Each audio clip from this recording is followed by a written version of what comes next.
Welcome to Becoming Your Own BFF with host Randy Haveson. Let's agree that life gives us hurdles, but how often do we turn those hurdles into walls? Randy will give you strategies to break down the walls and clear the hurdles that are in your way. The goal of the show is to help you find happiness and joy at levels you didn't even know existed. Becoming Your Own BFF starts now. Hello, everybody. Welcome back to Becoming Your Own BFF. I was actually thinking of not doing an episode this week. I'm in a transition state right now, moving to a new platform. I'm really excited about the changes and everything that's going on. I actually told my team, you know what, I think let's just repurpose another episode that I did way back and make that this week's episode. But something happened earlier today and yesterday that kind of sparked me that I want to talk about this and not just do an episode from the past. I want to do another episode for you. Because as we're talking about raising self-esteem and feeling better about who you are and raising your confidence level and talking to yourself more like your best friend rather than your worst bully, something happened this morning and yesterday it was like a boom, boom that inspired me to do this for you. One of the things that I have found as I've raised my own self-esteem and as I help others, it's one of the coolest things that happens is your perspective on things shift. And it's really cool how that happens most of the time. Sometimes, being aware of all these things can be daunting at times, but overall, it is such a beautiful gift that comes with raising self-esteem, is the awareness of you and how you relate to your outside world. One of my sayings, and it's on one of the t-shirts that I've developed, is we over me. That when I take care of myself, I have more energy and a better ability to help take care of others. That when I take better care of myself, I become a better citizen of the world. Back during the pandemic days, this is where I came up with we over me. When I wore a mask, it was not as much to protect me as it was just in case I did have COVID, I was protecting you. That's why I wore a mask. I wore a mask for the people around me, not for me. And I was hoping that you would wear your mask to help protect me, that if we all did this together, we're all protected. But unfortunately, there were some folks out there, it's like, you can't tell me what to do. I'm not wearing a mask. It's selfish. It's egotistical. It's why I do this show. I mean, that's what kind of sparked this whole thing. It was during the pandemic when I realized that there's this whole group of our society that is so me, and not concerned about how that affects the people around them. And what I realized is that one of the main differences is the level of self-esteem. When I'm only concerned about how much money am I going to make? What is this going to do for me and my family? How is this going to impact me? When those are my main concerns, then I kind of shut out everything else. But when I take care of me and I know that I'm taken care of, now I can help take care of you. And that gives me more joy. When I go into the grocery store and the clerk is there and I can tell, here comes another customer. I'm like, hi, how you doing today? How's your day going? And it's like, wait, what? Smiling at a stranger, good morning, whatever it is, because we've become so disconnected that part of the self-esteem journey is finding ways to connect again. So here's the thing that happened yesterday and today.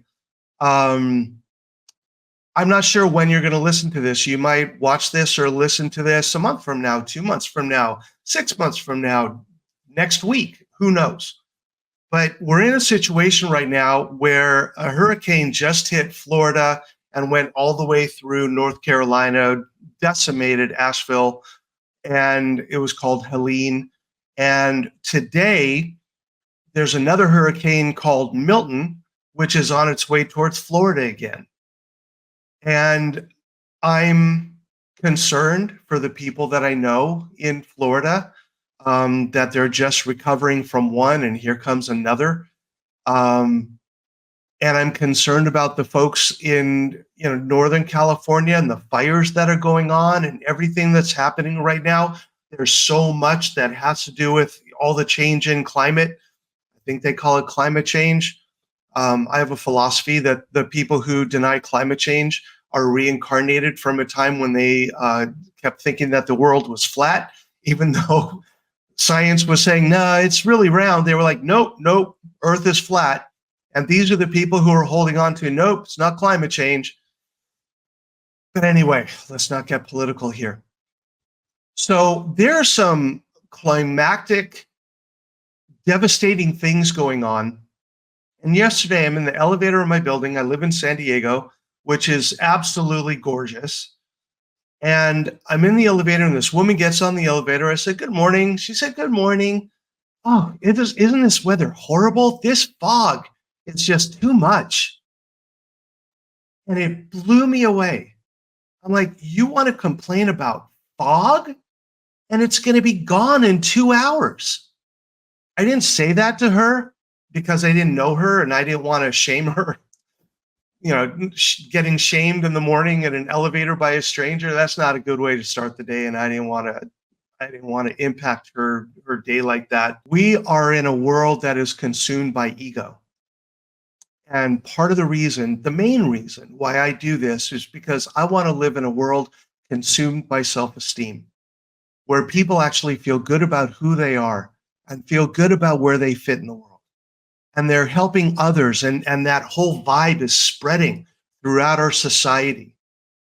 I'm looking at this new business model right now, and I'm just starting to get into it, where it's about working with companies and working with larger groups that would implement this system into what they're doing so that all the employees in that workplace speak this language of not shooting on yourself and not, oh, I can't do that. It's like, it's going to be difficult, but you know what? If I ask for help, I'm going to be able to do it.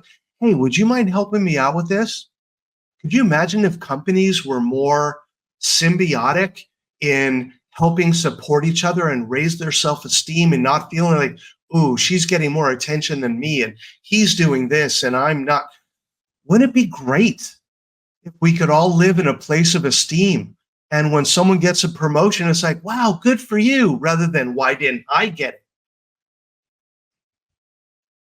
So that's why I do this. This is what I'm looking for, that if it's a little foggy for a couple hours, okay, I'll put on a jacket because I know what real weather looks like and feels like.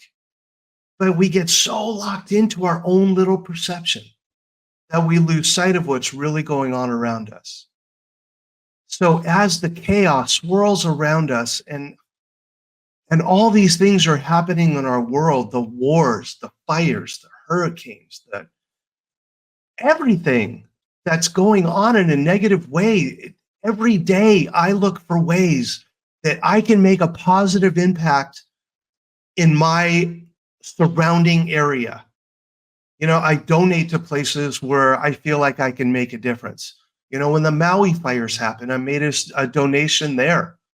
I haven't done one for Asheville yet, but I want to, and I'll probably do that when I finish here. And who knows what's going to happen with Milton coming through Florida. I'm really, really concerned for the people who are living out there. So I'm not going to complain about fog. I'm going to be grateful that the biggest weather issue that I have today is fog in the morning. So, perspective, perception. What's yours? Is it more negative? Is it more positive? I could tell you 10 things that are going on in my life right now. 5 of them, not so good. 5 of them, really, really good. I get to choose where I want to put my attention. I don't try to hide it. When we brush things under the carpet, all we end up doing is forgetting it's there and then tripping over it. Clean up what's under the carpet. Working on your self-esteem, feeling better about who you are, treating yourself more like a best friend rather than a worse bully. You know, one of the minor things going on in my life right now is in the morning, I look in the mirror, and one of the things that's happening is my hair is thinning. And I'm like, oh my God, my hair's disappearing. And it's like, oh my God, I love my hair and it's going away. And then I think, it's just hair. And I love my hair. Oh my God. I've had amazing, thick, gorgeous hair my whole life. I mean, I used to have women stop me and say, oh my God, I know this sounds weird, but can I just run my fingers through your hair? And I'd be like, yeah, okay, go ahead. I'm like, that's the second person this month. So it happened all the time. So now that I'm losing my hair up here, there's a part of me, the ego part says, your hair's disappearing. And the self-esteem part says, you're going to be the same person, you're not going to have to spend as much on shampoo now. So perspective, that's what it's all about. And when you build self-esteem, and as you practice this, it's easier. Like when I started going to the gym, it was really hard for me to focus on going to the gym and getting down there. But the more I do it, the easier it is to put that into my routine. So it's the same thing with how we talk to ourselves. At the beginning, it might be negative, negative, negative, positive. As you practice, then it's negative, negative, positive, negative, positive, positive. Getting to the point where it's positive, positive, positive, negative, positive, positive. You can get there. Don't expect all the negative to go away. Probably it's not. Life is about experiencing everything that happens around us and to us and accepting it for what it is, no matter how difficult. And then moving forward, like Dory, just keep swimming. Just keep swimming. And one of my animals back here in my painting, I love the octopus. And here's why. I found out that one of the cool things about the octopus is that as it dives down into the ocean, the darker that it gets, its eyes adjust to the darkness so it can see in the darkness. How cool is that? Because we feel like if we go into the darkness, we're not going to be able to see anything. Anything's going to be able to sneak up on us and get us. Channel the octopus. Channel your inner octopus. And no matter how deep you go, your eyes will adjust and you're going to be okay. I have dealt with so many deep, painful things that have happened in my life, horrific things that have happened in my life. And I faced it and I looked at it and I looked at, that scared little kid, that angry adolescent.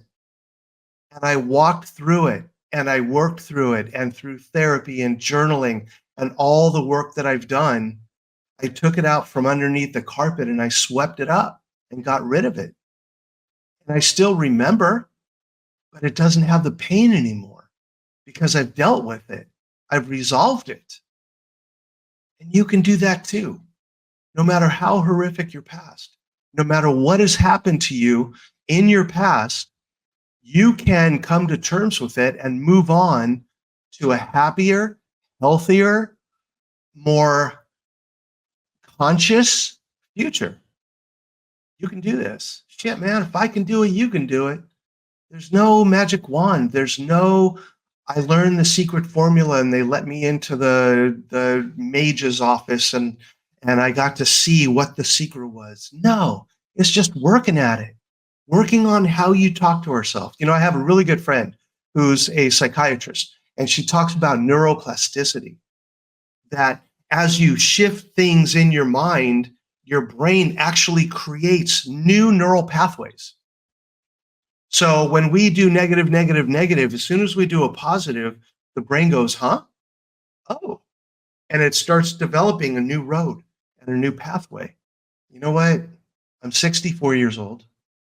I have led a very full life with major ups, major downs. I still feel like I'm in my 40s. I have so much fun in my life doing the littlest things because I've learned how to have fun in little chunks. I mean, yeah, I have big chunk fun too, but I had little chunk fun all the time. So the key to never-ending happiness starts today with just one happy thought, and you can do it. So one of my favorite things to suggest, do a gratitude list, start your day, write them down after you finish listening or watching to this. And if you're at home or office or wherever you're listening, put at the top gratitude list and put down 3 things, just 3. If you have more than that, go for it. But 3 things that you had to be grateful for. And then put that on your bedside table. When you wake up in the morning, look at that gratitude list. Start your day with the gratitude list. And when you look in the mirror first thing in the morning and the first thing you wanted to say to yourself is, oh my God, look at you. Instead of that, if that's your first thought, okay, but then change that to, oh my God, look at you. What kind of a day do we want to have today? Let's go have some fun. It's a choice. You can do that. Make it happen. You have an awesome week. If there's anything I can do to support you or help you out, feel free to shoot me an email. My web address is usually in the description part of the podcast or the YouTube. So reach out to me. Feel free. I'm also on Instagram. Feel free to get my book on Amazon if you would like. But yeah, any way that I can help you in a more impactful way. I'm taking on new coaching clients. So if that would be helpful to you, I'm happy to do that too. So I will hopefully see you one day, and hopefully you will see me or hear from me again in the future. Have a good one. You take care. Bye. You've been listening to Becoming Your Own BFF with your host, Randy Haveson. Tune in every Friday at 1:30 Pacific on transformationtalkradio.com for more tools to stop being your own worst bully and start becoming your own best friend. Learn essential skills to boost self-esteem and overcome the devastating effects of ego. By focusing on physical, mental, emotional, and spiritual well-being, you can start listening to your best friend voice rather than your inner bully voice. For more information, visit randyhaveson.com.